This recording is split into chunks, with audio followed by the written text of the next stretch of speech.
आज की इस वीडियो में इन सभी शब्दों का प्रयोग सीखेंगे, कैसे सेंटेंसेस बनाया जाता है। Use of I am looking forward to, इसका मतलब है उत्तेजित या इंतजार कर रहा हूं। अब सेंटेंसेस कैसे बनेगा, जैसे वो अंग्रेजी सीखने के लिए बहुत उत्तेजित है, तो सेंटेंस बनेगा he is looking forward to learning English. Looking forward to के बाद जो वर्ब आएगा वो वी फोर आएगा। तुम नया कार खरीदने के लिए उत्तेजित हो, you are looking forward to buying a new car या परचेजिंग अ न्यू कार। यहाँ पर आप चाहें तो परचेज का भी यूज कर सकते हैं, यहाँ पर परचेज को परचेजिंग करना पड़ेगा। हम लोग उससे मिलने के लिए उत्तेजित हैं, we are looking forward to meeting him. Ramesh burger खाने के लिए उत्तेजित है, Ramesh is looking forward to eating the burger. तो ऐसे सेंटेंसेस बनाए जाते हैं लुकिंग फॉरवर्ड टू से। इसका मतलब है कोई काम करने के लिए उत्तेजित होना।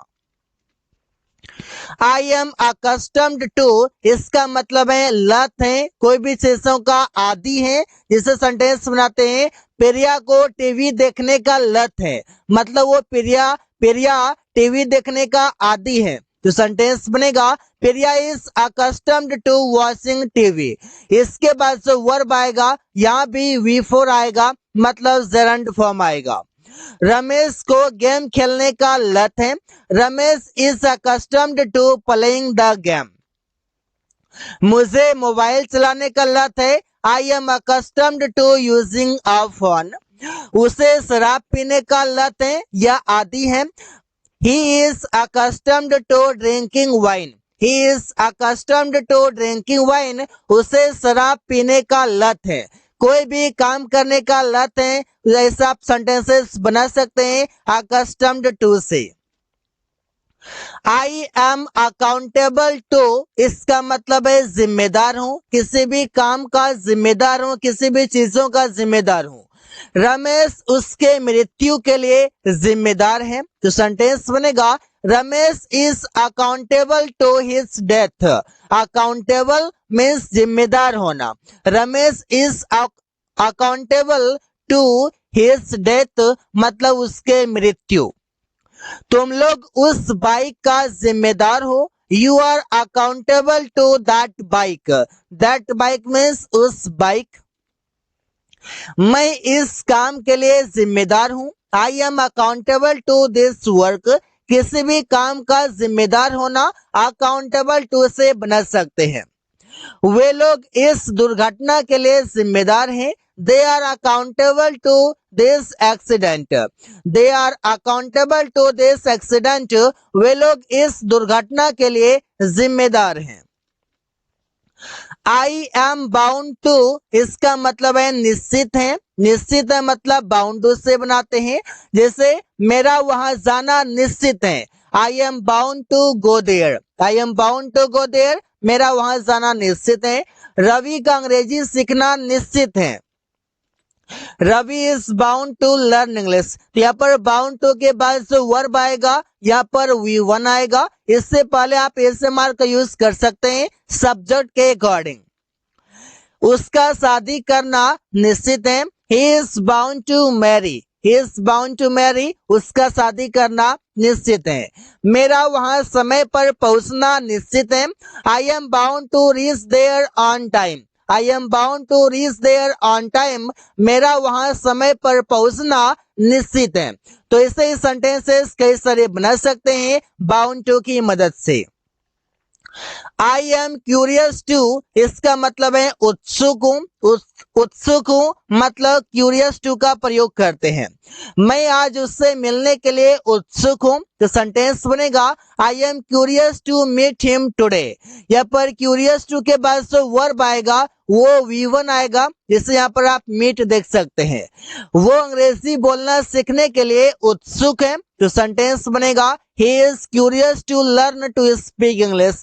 क्यूरियस टू मतलब उत्सुक है, क्या काम करने का, सीखने का, क्या अंग्रेजी बोलना, to speak English.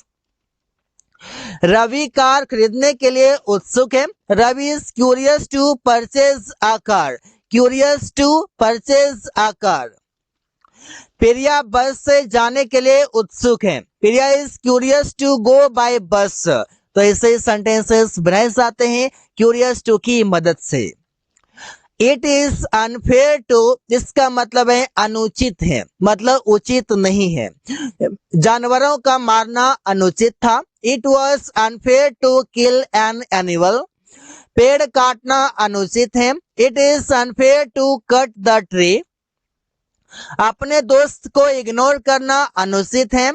It is unfair to ignore your friend. अपने दोस्त को इग्नोर करना, नजरअंदाज करना अनुचित है। It is unfair to ignore your friend, मतलब अपने दोस्त को। यहाँ पर बात हो रही है सेकंड पर्सन यू से, इस वजह से यहाँ पर योर फ्रेंड आ गया है। दूसरों की निंदा करना अनुचित है। It is unfair to criticise others. यहाँ पर अनफेयर टू का मतलब है अनुचित है कोई भी काम करना। इट इज डिफिकल्ट टू, इसका मतलब है कठिन है कोई भी काम करना। जैसे वहां पैदल जाना कठिन है। It is difficult to go there on foot. On foot का मतलब है पैदल।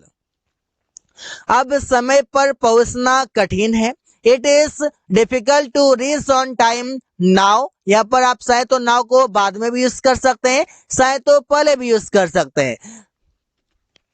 पहाड़ पर चढ़ना कठिन है। It is difficult to climb on the mountain. It is difficult कठिन है।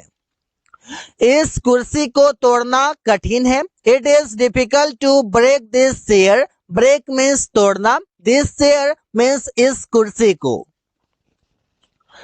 आई अपोलोजाइज फॉर, इसका मतलब है मैं माफी मांगता हूं। माफी मांगता हूं मतलब अपोलोजाइज करता हूं। प्रिया ने झूठ बोलने के लिए माफी मांगी, तो सेंटेंस बनेगा Priya apologized for telling the truth. Telling the truth मतलब हो गया सच बोलना, लेकिन झूठ बोलना तो टेलिंग अ लाई हो जाएगा। यहाँ पर टेलिंग अ लाई मतलब झूठ बोलना। Priya apologise for telling a lie. अपनी गलती का माफी मांगो। Apologise for your mistake. मैं इस गलती के लिए माफी मांगता हूं। I apologise for this mistake. तो जब भी आप माफी मांगने की बात करते हैं उसमें आप अपोलोजाइज शब्द का प्रयोग कर सकते हैं। उन लोगों ने देरी के लिए माफी मांगा। They apologized for delay. Delay means देरी के लिए। So guys, thanks for watching. That's all for today.